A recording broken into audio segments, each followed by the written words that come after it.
Avec tout ce qui se passe dans le monde, suivre l'actualité est essentiel. Pour faire le point sur la politique américaine, les nouvelles internationales et les sujets de l'heure, retrouvez Christian Latreille et nos journalistes. Sur le terrain, en semaine 16h, heure de l'Est, ici RDI.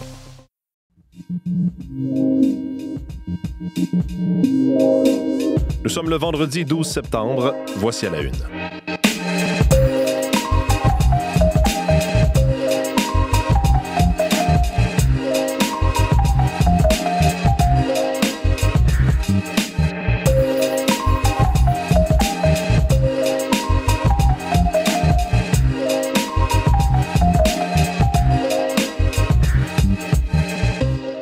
Bonjour, bon vendredi, bienvenue à l'émission. Mathieu Bellumeur au microphone. Merci d'être avec nous en ce début de journée. J'espère que vous allez bien. On va parler un peu plus tard à l'émission avec mon collègue Jean-Philippe Robillard d'une décision qui a été prise tard hier soir par le ministère de l'Éducation, le ministère des Transports également. Et si vous êtes parent d'enfants des enfants qui empruntent l'autobus électrique particulièrement pour se rendre à l'école, il pourrait y avoir des perturbations ce matin dans votre routine parce que vous avez peut-être vu ou entendu cette nouvelle à l'effet qu'il y a un autobus scolaire de marque Lion, autobus électrique, qui a pris feu à Montréal. C'était le 9 septembre, il y a quelques jours.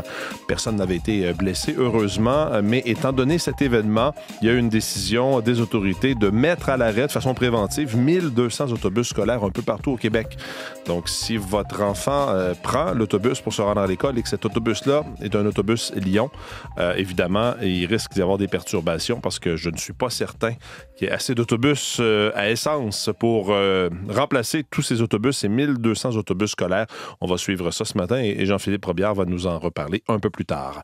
Prévision de la météo pour ce qui s'en vient aujourd'hui et pour la fin de semaine, on va s'étirer le coup un peu. Véronique Méran est là. Bonjour Véronique. Bonjour Mathieu. Alors, encore du beau temps. Eh oui. Pas de pluie, toujours pas de pluie à l'horizon. Ben, très peu. On va finir par en manquer quand même pas mal parce vraiment. que même septembre, là, il n'y a pas beaucoup de pluie. Ou a été très sec l'été, ouais, en général. Déficit pour la plupart des secteurs au Québec, là, quand même. Donc là, ça ne va pas aider là, ce qui s'en vient parce que le creux qui va nous toucher passe plus rapidement, moins intense et a accumulé beaucoup moins d'humidité lors de son passage. Donc résultat, exactement, très peu de précipitations, un petit peu plus de nuages. Alors, ce sera le résultat. Donc là, on a encore une autre très belle journée aujourd'hui. Vous le remarquez ce matin, un petit peu plus frais qu'hier matin. 11 à Montréal, il y a du 4 à 6 degrés vers l'Estrie, Laurentides, la Naudière, Québec, secteur de l'Outaouais. J'ai vu un 0 du côté de l'Abitibi. Alors, ce matin, c'est pas chaud. Les températures sur le sud du Québec aujourd'hui, c'est du 18 à 22 degrés. La nuit prochaine, ça va s'ennuager avec l'approche du front. On aura un minimum de 14 à Montréal, 5-7 degrés en secteur montagneux. Ça nous donnera un samedi un petit peu plus nuageux avec un ciel variable en après-midi. La probabilité d'averse, elle sera de 40 %. Fin de journée, début de soirée principalement. Les températures 20-23 degrés pour samedi et 22-24 pour dimanche. On retrouvera un ciel variable. Il fera beau la semaine prochaine aussi et encore un peu plus chaud. Il y a du 24 à 26 degrés à venir. Alors, on ne change pas tout de suite de garde-robe. C'est pas terminé, cette tendance estivale. On retrouve un peu de soleil aussi du côté de l'Abitibi aujourd'hui, la vingtaine de degrés au thermomètre, vers le Saguenay, le Lac-Saint-Jean, le Bas-Saint-Laurent, la Gaspésie, la Côte-Nord. Du beau temps, soleil dominant, 16 à 18 degrés. Ce sera plus nuageux samedi. Les régions les plus à l'est sont susceptibles d'avoir quelques précipitations. Je dirais surtout pour le Bas-Saint-Laurent samedi soir. C'est une probabilité d'averse seulement. Saguenay, Lac-Saint-Jean aussi. Et on retrouvera un ciel variable dimanche dans l'est du Québec. Pour ce qui est de l'Ontario, on y va avec quelques averses. Oui, assurément, ce matin, secteur Thunder Bay, risque d'orage également. Sinon, dans l'ensemble, c'est variable vers Sudbury, Toronto, 21-23 degrés. Très beau à Windsor, jusqu'à 26, 22 à Ottawa, sous le soleil. Et c'est la même chose en territoire ontarien. On aura un petit peu plus de nuages samedi, une faible probabilité d'averse et on renoue avec le soleil dimanche. Dans l'ouest canadien, ça va commencer à changer sur la côte ouest principalement. On a l'arrivée d'une rivière atmosphérique, ce que l'on appelle, qui donne beaucoup de précipitations. Alors, il y a une centaine de millimètres de pluie possible sur la côte ouest et l'ouest de l'île de Vancouver principalement. À Vancouver, comme tel, on ira avec un ciel variable aujourd'hui. Le maximum, c'est autour de 21 et ça se poursuit. Soleil et chaleur vers Edmonton et Calgary, 24 à 28. C'est du 25-27 toute la fin de semaine. Regina, c'est plus nuageux. Quelques éclaircies, averses, orages en après-midi. l'après-midi, plus nuageux vers Winnipeg aussi. Les températures 21-22. Et au cours de la fin de semaine, on se maintient entre 25 et 28 degrés. Donc, il y a encore de la chaleur dans les prairies pour une bonne partie du week-end. Ça fléchira un peu la semaine prochaine, alors que ça va remonter chez nous, sur le sud du Québec.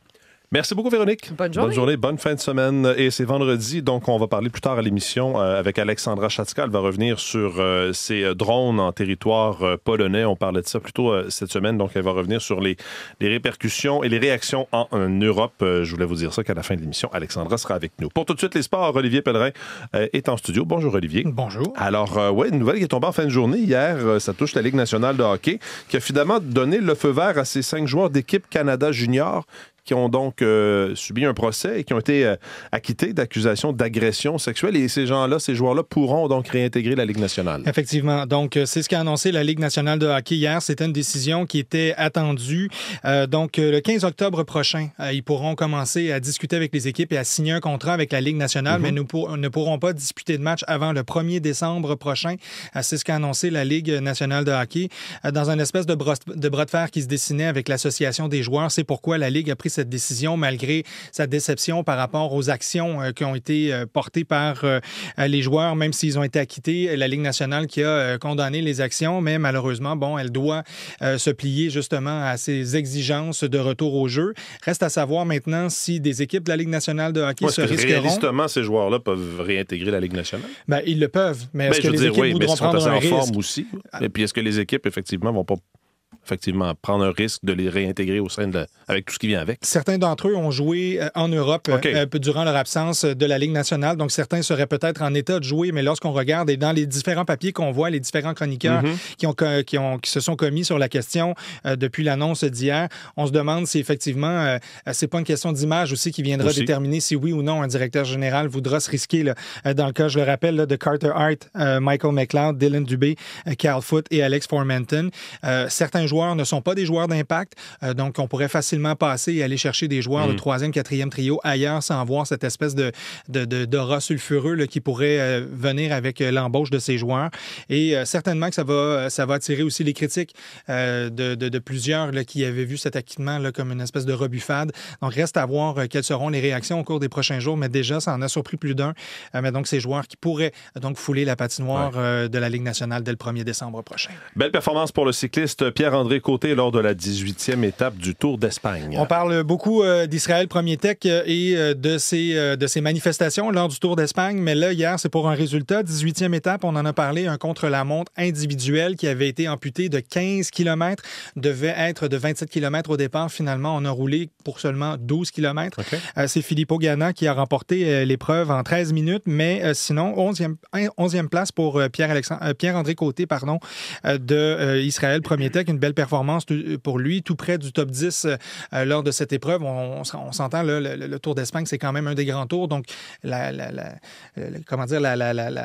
les meilleurs au monde y sont. Donc, déjà, de pouvoir s'illustrer dans une épreuve comme celle-là, dans un grand tour, c'est superbe pour le Québécois de 28 ans. Et sinon, on surveillera d'ici la fin de ce Tour d'Espagne si Jonas Vingegaard pourra conserver son maillot rouge parce que c'est lui qui l'a présentement, mais il l'a retranché quelques secondes hier. Donc, reste à voir si c'est lui qui pourra au moins triompher sur cette épreuve dimanche. Ça prendra fin à Madrid. Merci beaucoup, Olivier. Un plaisir. Bonne journée. Au revoir.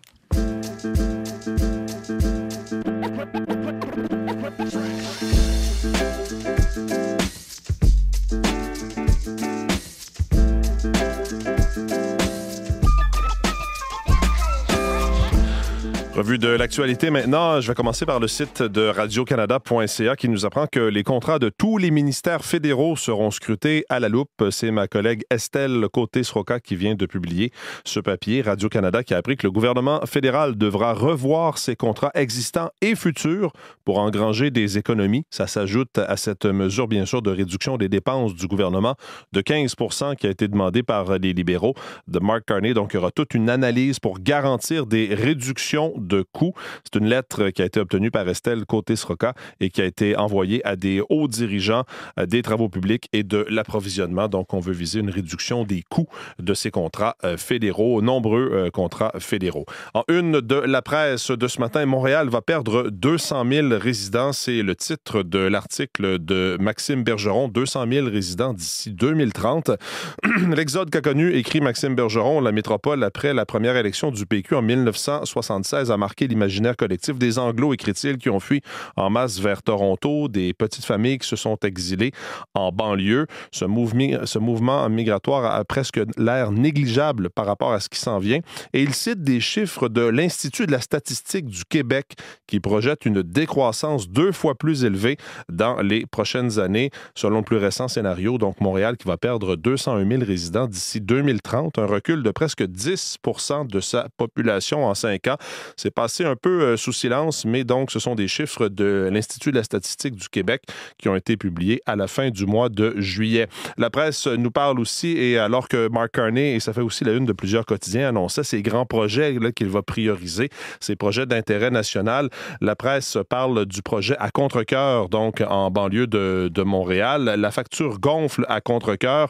Le gouvernement Mark Carney, donc, qui a identifié ces projets hier, figure évidemment l'expansion du port de Montréal à Contrecœur, qui coûtera au moins 40 % plus cher que prévu. Joël Denis Bellavance et Julien Arsenault vous proposent un article à ce sujet-là. C'est d'ailleurs ce qui retient aussi l'attention du Devoir de ce matin, ces grands projets. Mark Carney, peut-on lire, lance ces grands projets.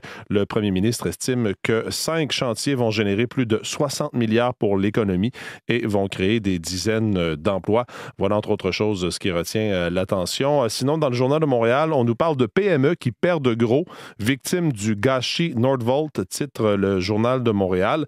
Je vais y revenir parce que le Journal de Montréal et plusieurs quotidiens, vous vous en doutez, consacrent leur une également à cette traque qui est en cours aux États-Unis pour retrouver l'assaillant qui a abattu l'influenceur conservateur Charlie Kirk.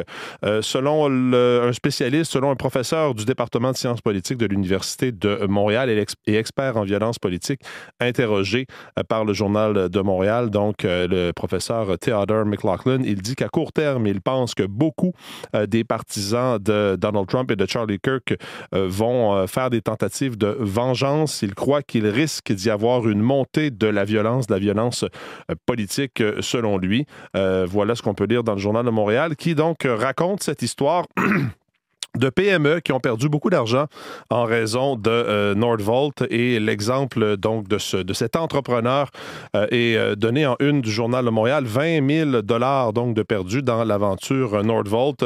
Ce sont des gens qui étaient embauchés par l'entreprise, mais finalement, étant donné le désastre financier, des PME d'ici sont forcés de payer la facture, écrit le Journal de Montréal, qui revient aussi sur les grands projets, sur cette annonce de Mark Carney hier, sur ces grands projets, entre autres en disant que ça risque de bénéficier à des entreprises chinoises.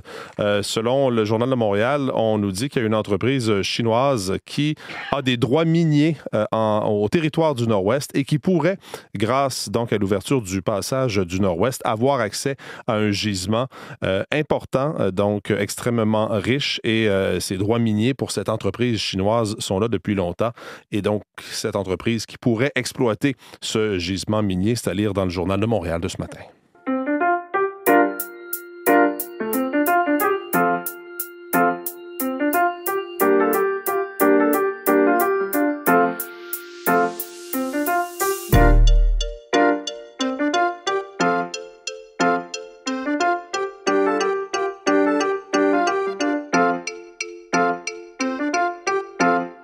Alors, je le disais au début de l'émission, le transport scolaire qui risque d'être perturbé pour bien des gens ce matin, un peu partout au Québec. C'est que le gouvernement Legault a annoncé tard hier soir qu'il mettait à l'arrêt de façon préventive 1200 autobus scolaires de Lyon électrique, donc des autobus électriques. Il y a un autobus qui a pris feu cette semaine à Montréal. Personne n'a été blessé, heureusement, dans cet incident-là. Le chauffeur qui avait eu le temps de sortir avec les élèves qui étaient à bord de l'autobus. Jean-Philippe Robillard est avec nous. Bonjour, Jean-Philippe. Bonjour, Mathieu. Bon, alors, évidemment, façon préventive, on craint qu'il puisse se produire un autre incident du genre. En tout cas, on va en avoir le cœur net avant de remettre ces autobus-là sur la route. Oui, effectivement, parce que le gouvernement, Mathieu, a été informé qu'une défectuosité dans l'autobus de la compagnie qui a pris feu cette semaine à Montréal pourrait être à l'origine de l'incendie. Et ce n'est pas la batterie. Ce serait un problème lié au système de chauffage.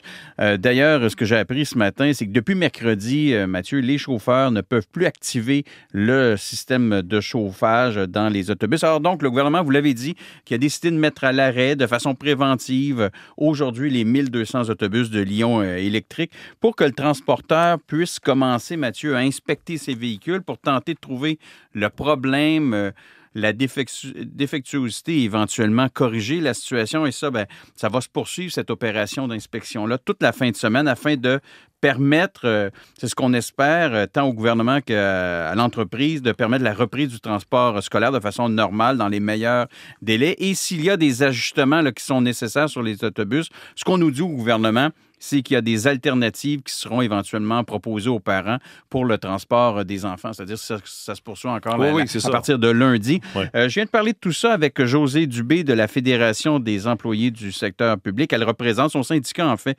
représente les chauffeurs d'autobus.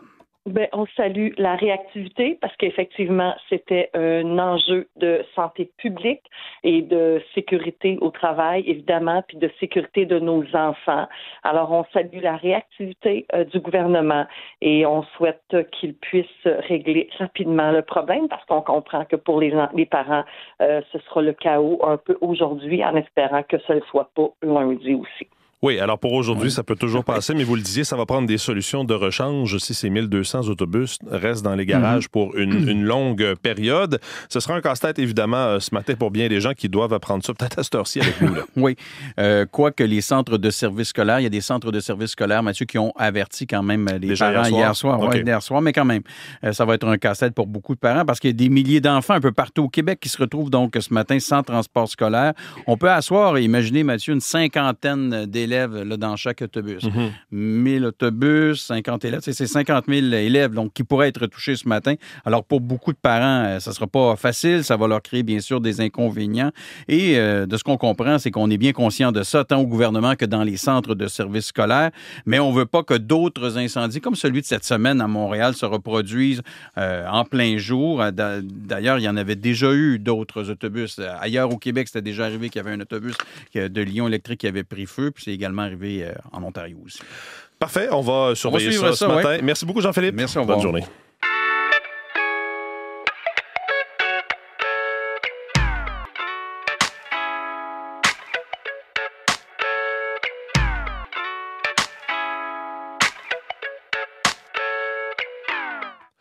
Maintenant, on va revenir sur ces événements dans la nuit du 9 au 10 septembre, alors que ces drones ont frappé le territoire polonais, un pays membre de l'OTAN, aussi membre de l'Union européenne. Ils arrivaient en provenance du Bélarus, allié indéfectible de Moscou. Sont donc attribués ces drones à la Russie. Des manœuvres militaires conjointes à grande échelle impliquant les armées de ces deux pays ont actuellement lieu, d'ailleurs, au Bélarus. Leur nom de code Zapad, l'Occident, si vous voulez, en langue russe. On va revenir sur ces événements. Quelle est l'importance de cet événement-là au cours des derniers jours? Alexandra Chatska est avec nous ce matin. Bonjour, Alexandra. Bonjour, Mathieu. Est-ce qu'on peut dire qu'il s'agit d'un acte de guerre de la part de Moscou contre la Pologne et l'OTAN? Est-ce qu'on peut aller si loin? Et pas vraiment, pas encore. Il n'y a pas eu de victimes. Il n'y a pas eu de victimes.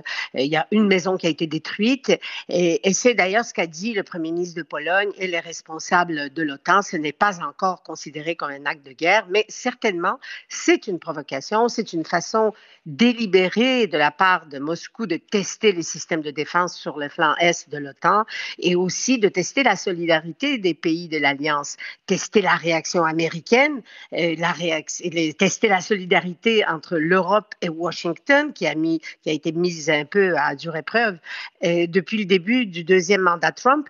Certainement, c'est un pied de nez de Vladimir Poutine à Donald Trump, moins d'1 mois après le sommet de l'Alaska. Alors, d'ailleurs, le Kremlin, tout comme le ministère de la Défense russe, ont brouillé les cartes en disant qu'ils n'avaient aucune intention de cibler la Pologne, que ce n'était pas des drones russes, que c'était des drones qui étaient adressés à l'Ukraine, mais qui ont été détournés par la défense polonaise, enfin, toutes sortes de trucs. Mais plus personne ne prend ces démentis au sérieux. Donc, on considère aujourd'hui que c'était des drones russes. Certainement, c'était une indication claire, ce que les Polonais et les Pays-Baltes et de plus en plus de dirigeants européens disent depuis le début de l'invasion de l'Ukraine. Poutine ne s'arrêtera pas en Ukraine. Ouais, et comment on peut évaluer quelle lecture on devrait avoir de la réaction européenne, celle de l'OTAN aussi, je le disais, là, la Pologne est membre de l'OTAN, de l'Union européenne, à cette provocation, dans le fond? Bien, la réaction a été relativement bonne, mais quand même, seulement 3 ou 4 des drones ont été abattus sur les 19. Un est tombé d'ailleurs à une centaine de kilomètres de Varsovie, donc ça commence à ne pas être banal. Donc clairement, la défense aérienne n'est pas au point, mais la chaîne de commandement de l'OTAN a fonctionné. Donc il y a 3 pays qui ont participé aux côtés des Polonais, des F-16 polonais, pour tenter d'intercepter ces drones. Les Pays-Bas, l'Italie, l'Allemagne, leurs systèmes de défense ont participé. Et au niveau des réactions verbales dans les heures qui ont suivi, Ursula von der Leyen, la présidente de la Commission européenne, qui faisait son discours justement le lendemain, son discours annuel sur l'état de l'Union, a modifié le discours pour dire que c'est extrêmement grave, que c'est inacceptable. Elle a promis des sanctions. Le secrétaire général de l'OTAN, Mark Rutte, a assuré que l'Alliance va défendre chaque centimètre de son territoire. La même chose du côté de l'ambassadeur américain auprès de l'OTAN. On va défendre chaque centimètre de tous les membres de l'OTAN, de territoire de tous les membres de l'OTAN. Et Varsovie a demandé l'activation de l'article 4 de la charte de l'OTAN, l'article 4 qui dit que tous se consulteront chaque fois que la sécurité d'un des pays sera menacée. C'est pas encore l'article 5, mais c'est pas loin. Et c'est ce qui a été fait d'ailleurs. La réaction de Donald Trump a été un peu plus ambiguë. Il a finalement n'a dit qu'une phrase, « Here we go », qu'est-ce qui se passe en Pologne. Alors ça commence, il a dit, mais il faut dire qu'il a beaucoup à faire avec l'assassinat de son jeune supporter Charlie Kirk. Mais tout de même, la défense a été quand même assez faible, on peut le dire, au point où le président Zelensky a proposé l'aide aux Polonais dans l'interception des drones, et des blagues courent sur le web actuellement que l'OTAN devrait demander d'adhérer à l'Ukraine et non pas le contraire. Oui, c'est ça. Maintenant, les conséquences à plus court ou moyen terme de cette attaque-là? Bien, certainement, la défense aérienne sur le flanc est de l'OTAN devra être renforcée. Plus de batteries patriotes, par exemple. La Pologne n'en a que 3. C'est nettement pas suffisant face à cette attaque-là. La présence américaine en Pologne ne devrait pas être remise en question, comme Pete Hesketh l'a fait il y a quelques mois en disant on va retirer nos troupes de la Pologne. Bien, maintenant, il n'est plus question de ça. D'ailleurs, le président Trump a assuré le président polonais il y a une semaine là-dessus. Des sanctions contre la Russie devraient être renforcées. La population polonaise commence à réaliser qu'elle doit se protéger. Alors, il y a des directives qui sont sorties hier sur les sites gouvernementaux. Qu'est-ce qu'on doit faire? Mais clairement, Poutine se moque des Américains, de l'OTAN avec cette attaque et plus encore depuis la parade à Pékin. Et comme il ne comprend que la force, et on le comprend de plus en plus en Europe, il faut agir en conséquence. Alexandra Chatzka, toujours très éclairante de vous entendre à ce sujet-là. Merci d'avoir été là, puis on se reparle vendredi prochain. Au revoir, à la semaine prochaine.